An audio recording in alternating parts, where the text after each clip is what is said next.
Well, welcome. You're joining us in the England Wheelchair Rugby League team hotel ahead of the World Cup final Friday night against France, joined by Kyle Amor and Lewis King from the England team. And Lewis, I'm excited about this one for a start because I'm from Gillingham, spend my entire life talking about rugby league and usually massively outnumbered by northern accents. So this is a great start. But I just want to touch on that point. Your journey into Wheelchair Rugby League, we'll start there because it's an interesting one. Yeah, I basically had a blood clot in my spinal cord when I was 24, and I'd done a few other wheelchair sports that didn't really tickle my fancy at first, and I was just sort of trying to find something I enjoyed. And then when I was in Stoke Mandeville Hospital doing my spinal rehabilitation, sort of getting my body back to the best it could be, I made a friend in there who started up a wheelchair rugby league team, and when we left hospital, I didn't see much of him, and I started seeing him putting videos and stuff up on Facebook of it. And when I see the big tackles and all that going on, I texted him. I said, "Can I come and have a go?" So went and had a go. Absolutely loved it, and I obviously started off with just a bit of fun, really. And then, like years later, playing for England, you don't realise that it's going to turn into what it did. You know, started off a little bit of fun, but yeah, that's basically the short story of how I got into it. Because I'm quite often, like, regularly, why we love the sport, in awe of what you boys do in the Super League and the running game, and you just think, how's this possible? But then you hear a story like that, Kyle, and then you see what these guys go and do on the field, and it's just another level. Unbelievable, and that's why I think the nation has fallen in love with you guys. You know, your stories, the way you play the game, the reasons you started playing was because of the videos of the big hits. Well, now the public, through the work with the BBC, they're now starting to see all this, and that's why people are falling in love with the game. And you know, you mentioned obviously being from down south. How much of an impact do you think that this will have on that area? Because that's one thing we've tried to do time and time again in rugby league is tap into London, and we failed, haven't we? If we're honest, we fail over and over again.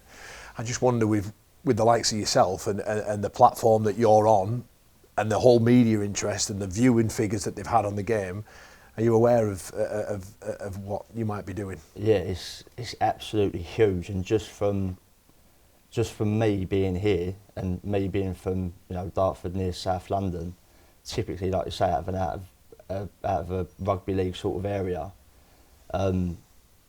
just for me being here is absolutely blown up with, you know, people in my area coming to the games and them sharing stuff on their social media, the local newspapers getting in touch with me to, you know, advertise like a local lad in the Wheelchair Rugby League World Cup.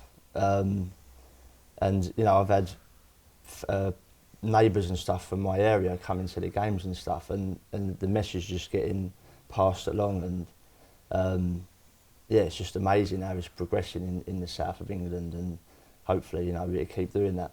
What was the copper box like for that group stage? Because I went down to your game against Ireland last week, and it's the perfect venue, isn't it, for Wheelchair Rugby League? Yeah, it's perfect, and it's just really surreal to be in that environment playing.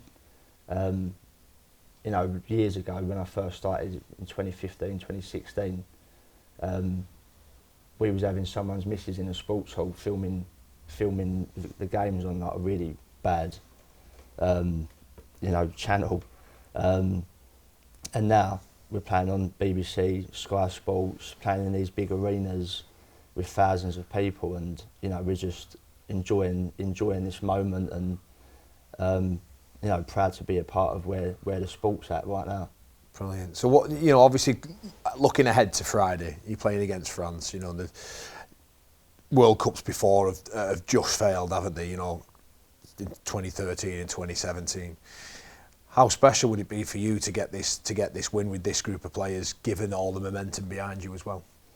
Oh, it'd be absolutely amazing, especially being on home soil. Obviously it's something we've been working towards for like 5 years now, and to have the two best teams in the world going at each other again in a World Cup final on home soil, it'd just be, you know, such a proud moment, and I think this is the best opportunity we've got of doing it. We've got such depth in our squad at the minute, and you know, we make rotations off the bench and the squad doesn't really change that much. We've still got that strength on the pitch, So I think this is our best opportunity to, hopefully lift the trophy. And that's something we spoke about with Jack Brown earlier. He mentioned exactly the same, the depth that you've got underneath. But it must be amazing having him coming off the bench as well. Oh, yeah. It's the best thing to fly him over from Australia. At first we didn't want him to go to Australia because obviously he can't fly over and do our training sessions every month. We're training this year every 3 or 4 weeks really. He come over for a week camp, and obviously we was thinking he hasn't trained with us for probably nearly 2 years, and when you haven't trained for that long, I know he's been doing his stuff over there, but we didn't know how he was going to come back. Obviously still be an amazing player. Yeah. But he come back and just fitted straight in, like it was like the cherry on the cake again. Just a little missing piece of our puzzle. And when he come back, he's just doing his thing and doing what Jack does best, which is obviously being best player in the world. So what's camp been like? Because obviously you mentioned you've been training kind of once a month in the build up to this, but this will obviously be the most time that any of you have had to spend with each other as a team, and the opportunity to work on some of the smaller details and finer parts of the game.